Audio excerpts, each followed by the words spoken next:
Ustedes saben, se presentó el paquete económico, ha generado pues mucha conversación y queremos platicarles de por qué tomamos esta decisión como sector salud. Siguiente.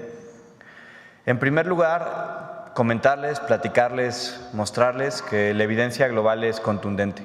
Medidas saludables como la que estamos implementando en México salvan vidas. Reducen el consumo de los productos dañinos, como es el caso de refresco y otras bebidas azucaradas. Eso hace que mejore la salud individual y poblacional, además de fortalecer las capacidades productivas de las personas que no tienen temas de incapacidades, por ejemplo, y generan finalmente, aunque no es el punto central, como mecanismo secundario, recursos que se destinan a la salud, a la prevención, a la educación. Todo esto no lo decimos nosotros, lo dicen centenares, si no miles, de médicos, científicos, organizaciones civiles, organizaciones internacionales y organismos multilaterales en México y en el mundo. Siguiente. Por ejemplo, este tipo de medidas saludables, como la que estamos implementando en nuestro país, se aplican hoy ya en más de 119 países en todo el mundo. No es algo que estamos solo haciendo en México, es una política pública aprobada. Y aquí les ponemos algunos de los ejemplos tal vez más contundentes, no los únicos, pero algunos que pueden servir para ilustrar el poder y el impacto que puede tener esto en reducir algunas conductas que dañan la salud. En el Reino Unido, que se implementó una medida como esta, bajó 30% el azúcar en los refrescos que fueron reformulados. En Sudáfrica, en un año después de haber implementado una medida muy similar a la de México, bajó en 29% el consumo de bebidas azucaradas. En Chile, ya en nuestro continente, medidas similares también bajaron en 21% el consumo de bebidas azucaradas. Y en Estados Unidos, donde muchas de estas medidas ocurren desde lo local, por ejemplo, la ciudad de Berkeley, que fue la primera ciudad en California y en Estados Unidos en implementar este tipo de medidas, vio una reducción de 10% prácticamente el primer año después de que se implementaron y acumulado en los primeros 3 años una reducción gigantesca de casi 52%. Nosotros en México ya comenzamos esta ruta hace más de una década. En el 2014 se implementó el IEPS a cada litro de refresco por $1 y en el primer año hubo una caída de 5.5% que creció a un número mayor a partir de los siguientes años. Ahora nosotros damos un siguiente paso para fortalecer este tipo de medidas que salvan vidas. Siguiente. ¿Por qué estamos haciendo esto? Creo que todos en nuestro país lo sabemos, aunque vale la pena reforzar, porque las calorías vacías de las bebidas azucaradas, de los refrescos y otro tipo de bebidas, son calorías vacías que generan muerte y enfermedad. En México el refresco sigue siendo más barato que en muchas partes del mundo y mucho más barato que en muchos países con los que nos comparamos económicamente. Y nos hemos convertido, desafortunadamente, en el país con el mayor consumo de refresco por persona en todo el mundo. En promedio, cada mexicano toma 166 litros cada año. Y cada refresco de 600 mililitros, como ustedes saben, son 15 cucharadas de azúcar. Imagínenselo cuando lo vemos por 166 litros por promedio persona al año. Y aunque el costo de un litro de refresco es bajo, relativamente, el consumo prolongado sale caro en lo individual, en lo personal y también en lo colectivo de nuestro país. Tienen cero valor nutricional, no aportan vitaminas, minerales ni fibra y tienen un alto riesgo al incrementar muertes prevenibles y prevalencia de síndrome metabólico como diabetes, hipertensión, obesidad, entre otras. Son un factor de enfermedad masiva y son hoy la primera fuente de azúcar en la dieta mexicana. Por eso la importancia de este tipo de medidas como las que se anunciaron hace un par de días. Siguiente. El refresco y los endulcorantes. El refresco azucarado y el que tiene endulcorantes no solo causa obesidad, que luego parece ser la principal preocupación para muchas personas. También mutilan, enferman y matan.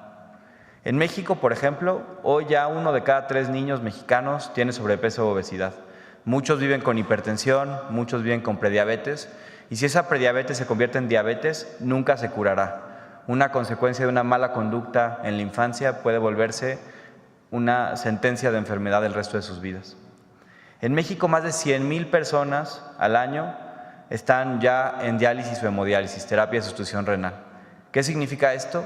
Que prácticamente todos ellos pasan 3 veces a la semana, 4 horas de su vida conectados a una máquina para seguir con vida. Tenemos más de 27,000 amputaciones cada año. Cada hora, 75 mexicanos pierden una pierna, un pie, asociado a enfermedades como la diabetes. 1 de cada 3 muertes de nuestro país está asociada a muertes por infarto, muy vinculadas a hipertensión y diabetes. Y el refresco, si bien no es la única causa, es un motor silencioso de estas enfermedades, que han hecho que en los últimos años la diabetes ya sea la segunda causa de muerte más grande en nuestro país, con casi 100,000 muertes al año. Estas tragedias no son casualidad, están vinculadas al consumo excesivo de bebidas azucaradas. Siguiente. Que es también muy triste y que coincide además con el periodo neoliberal en nuestro país. En 40 años en México, de los 80s a la fecha, pasamos a ser una población sana a una población enferma. En los años 80, menos de 10% de los adultos tenían obesidad. Hoy, prácticamente 3 de cada 4 tienen obesidad o diabetes. Sobrepeso, perdón. Si ven la gráfica de hasta el lado izquierdo, pueden ver cómo la obesidad creció de ser menos de 10% de los adultos en el 88 a casi 39% de los adultos en las últimas mediciones. La diabetes en los 80 no era la epidemia que es hoy. Teníamos menos de 2 millones de diabéticos. Pueden ver la gráfica en la cual hemos pasado en estos 40 años a casi 18% de los adultos con esta enfermedad. Y la hipertensión hoy ya afecta a 1 de cada 3 mexicanos adultos. ¿Qué ha pasado? Pueden ver la gráfica hasta la derecha. Se ha prácticamente triplicado la tasa de muertes por enfermedades al corazón.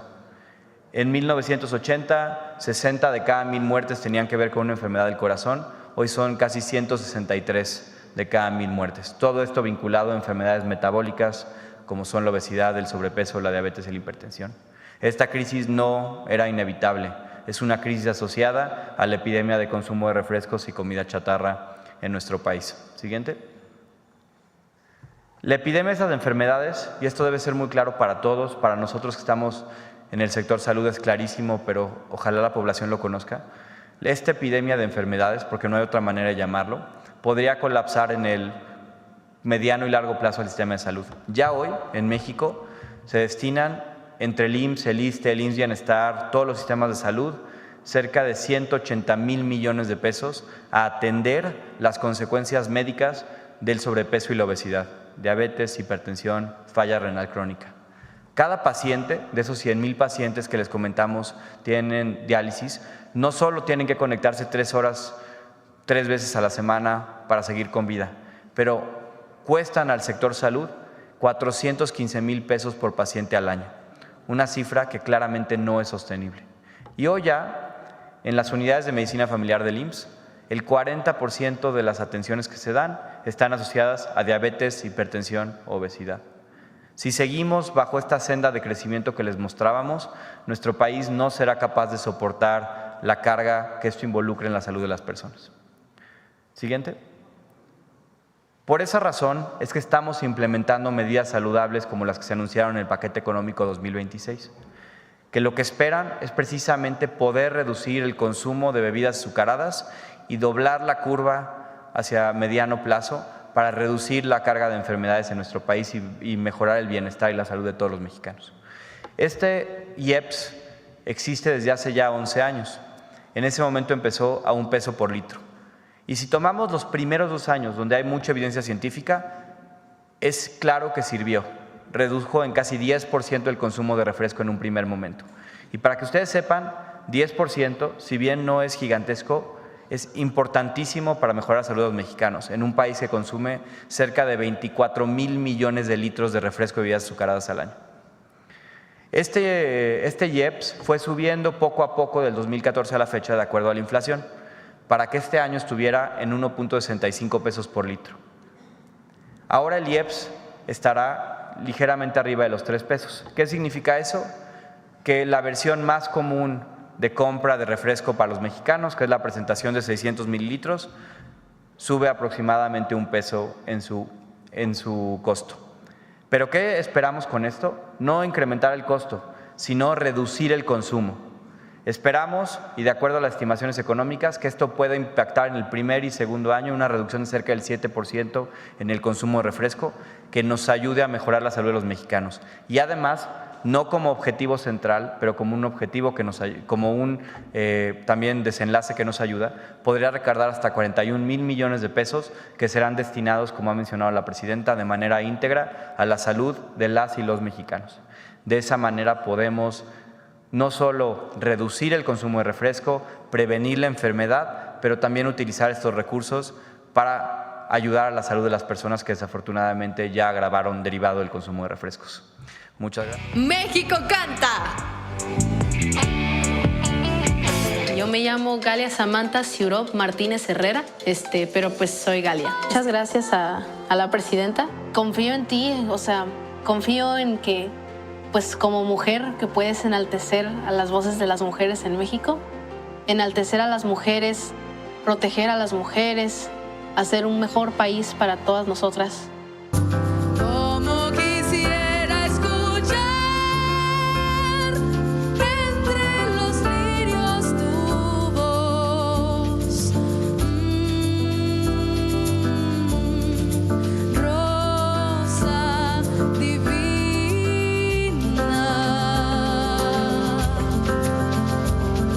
La elegida es Galia. ¡Wow! ¡Galia! ¡Es la elegida de la zona norte! Aplauso para Galia. Para Gracias, todos. de verdad. Para todos los concursantes de la zona norte. Este momento lo hicieron. Conspiradoras, espías, combatientes, cuidadoras, todas ellas valientes mujeres que desde distintas trincheras y de distintas formas lucharon por la independencia de México. Conspiradoras. Mujeres que arriesgaron su posición social y participaron en conspiraciones contra el régimen español, que tejieron redes de apoyo a los insurgentes, reunieron dinero, uniformes y armas. Mujeres que expresaron sus opiniones políticas propias en tertulias y en las calles, que difundieron escritos clandestinos e intentaron convencer a los soldados realistas de desertar. Cuidadoras. Mujeres que se fueron con sus familias completas a engrosar los ejércitos insurgentes, donde se encargaron de alimentar y cuidar a los enfermos y heridos. Algunas vieron morir a sus esposos e hijos mayores en los combates y a sus hijos e hijas pequeños por enfermedades o agotamiento. Espías. Mujeres que espiaban los movimientos realistas y pasaban la información a los líderes insurgentes. Entregaban cartas o armamento de un lugar a otro. Obstruían caminos y servían de guías de las partidas rebeldes. Combatientes. Mujeres que en situaciones desesperadas se convirtieron en combatientes encargadas de defender posiciones, de enfriar los cañones o liberar a sus familiares. Aunque fueron pocas, algunas incluso llegaron a comandar destacamentos insurgentes. Los virreyes y los comandantes castigaron la rebelión política de las mujeres, pero también la transgresión moral, por realizar actividades que no se consideraban propias de su sexo. Las mujeres sufrieron detenciones arbitrarias, la reclusión en casas de recogida, que funcionaban como cárceles, el rapto para ser utilizadas como moneda de cambio, la tortura para delatar a sus cómplices y la ejecución a través del fusilamiento, la decapitación y la exposición de los cuerpos a modo de escarmiento. Fueron tantas las mujeres que apoyaron la lucha que en 1817 un comandante realista escribió al virrey que por sus rumbos no había una mujer que no fuera una verdadera insurgenta. Sin la valentía y el sacrificio de todas esas mujeres, el anhelo de un México independiente no se habría hecho realidad en 1821. Es muy importante mencionar que los juicios de las mujeres, yo digo que a veces las condenamos dos veces, las que fueron condenadas a la muerte en su momento y al olvido por la historia, que es algo que no estamos haciendo el día de hoy, porque vivieron un doble juicio, primero por insurgentas y después como mujeres. En el caso, por ejemplo, de María Josefa Martínez, a ella se le hace un juicio porque lideraba una gavilla de 12 hombres, porque fue espía, porque conspiraba, pero en su juicio dice por portar pantalones, ¿no? Porque además está transgrediendo ya el deber ser de la mujer. En el caso de María Tomasa Esteves, también es el propio Iturbide quien le hace una condena. El mayor juicio que se le hace a las mujeres es por seducción de tropa. Este delito es por el que más fue perseguida y en el caso de Iturbide dice, bueno, hay que condenarla a muerte porque en el caso de su bella figura puede crearle más problemas a la causa, porque bueno, los soldados van a tener un mayor riesgo de, entonces también tiene otra condena. Y finalmente otro caso, por ejemplo, de Carmen Camacho, ella también acusada de seducción de tropa, es condenada a un fusilamiento y que su cuerpo fuera expuesto en la plaza de Acámbaro, donde además de todo en su juicio se dice que se coloque un cartelón anunciando su delito. ¿Cuál era el delito? Adicción a la insurgencia. Ese es el título. Por adicta a la insurgencia, creo que es un excelente título también.